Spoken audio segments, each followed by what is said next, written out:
জ্বলোৱা দুষ্কৃতিকাৰী গ্ৰেপ্তাৰ কৰক। কোচিং চেণ্টাৰ জ্বলোৱা দুষ্কৃতিকাৰী গ্ৰেপ্তাৰ কৰক। 11 তাৰিখে যেটো ঘটনা ঘটি গ'ল বক কোচিং একাডেমীত জুই জ্বলাই দিয়া হ'ল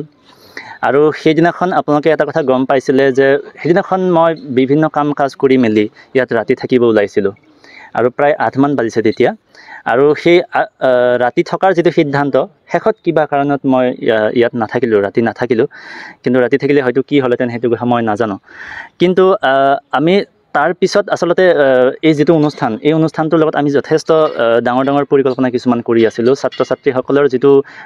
পৰীক্ষা আহি আছে যেহেতু আমাৰ half yearly exam test exam আহি আছে মেট্ৰিক পৰীক্ষা আহি আছে হায়াৰ ছেকেণ্ডাৰী ফাইনেল এক্সাম আহি আছে গতিকে APSCৰ এক্সাম আহি আছে লাহে গতিকে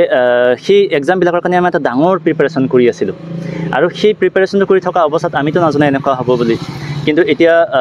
যেটো ঘটনা ঘটি গ'ল সেইটো সকলো ৰাইজে সকলে গমেই পাইছে এই ঘটনাটো যে বকত এনেকুৱা এটা শিক্ষানুষ্ঠানক জ্বলাই দিয়াৰ ঘটনাটো ইতিমধ্যে সৰ্বত্ৰ চৰ্চা লাভ কৰিছে কিন্তু কথাটো হ'ল কি যে কেৱল চৰ্চা লাভ কৰিলেতো নহ'ব এতিয়া প্ৰশাসনে যেটো দায়িত্ব ল'ব লাগে সেই দায়িত্বখিনি যদি পালন কৰিব লাগিব এতিয়া দায়িত্বটো হ'ল কি যে আমি ষ্টুডেণ্ট সকলে আমি ইয়াত আপোনালোকে দেখা পাইছে যে সকলো ছাত্ৰ ছাত্ৰী ওলাই আহিছে আৰু আমি শিক্ষক সমাজেও এই বস্তুটো বিচাৰিছোঁ যে আমাক ন্যায় লাগে ইয়াত যিখিনি আমাৰ ক্ষতি সাধন হৈছে সেইখিনি আমাক ক্ষতিপূৰণ দিব লাগিব তাৰোপৰি ইয়াত যিখিনি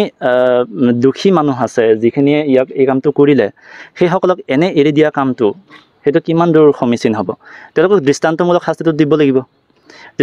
দৃষ্টান্তমূলক শাস্তি নিদিলে আজি কোনোবাই কৰিছে কালি কোনোবাই কৰিবৰ কাৰণে আৰু সাহস কৰিব বা আমাৰ সমাজত এটা অৰাজকতা বা বিশৃংখলতাৰ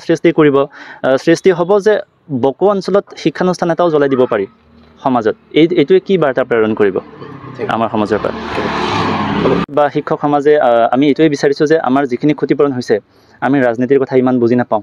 কিন্তু আমাৰ ছাত্ৰ ছাত্ৰী সমাজে নিজৰ যেটো ভৱিষ্যতৰ কাৰণে যেনেদৰে আজি ওলাই আহিছে আপোনালোকে নিজে দেখিবলৈ পাব যে আমাক ন্যায় লাগে ছাত্ৰ ছাত্ৰীসকলে যাতে আৰু ক্লাছ কৰিব পাৰে ইয়াতে অতি সোনকালে দোষী সাব্যস্ত দোষীক দৃষ্টান্তমূলক শাস্তি দিয়াটো আমি বিচাৰিছোঁ খবৰ মানে এনি লাইভ 24/7 আৰু এনি লাইভ ডিজিটেল যিকোনো খবৰৰ বাবে যোগাযোগ কৰক 9387734920 আমাৰ এই নম্বৰত।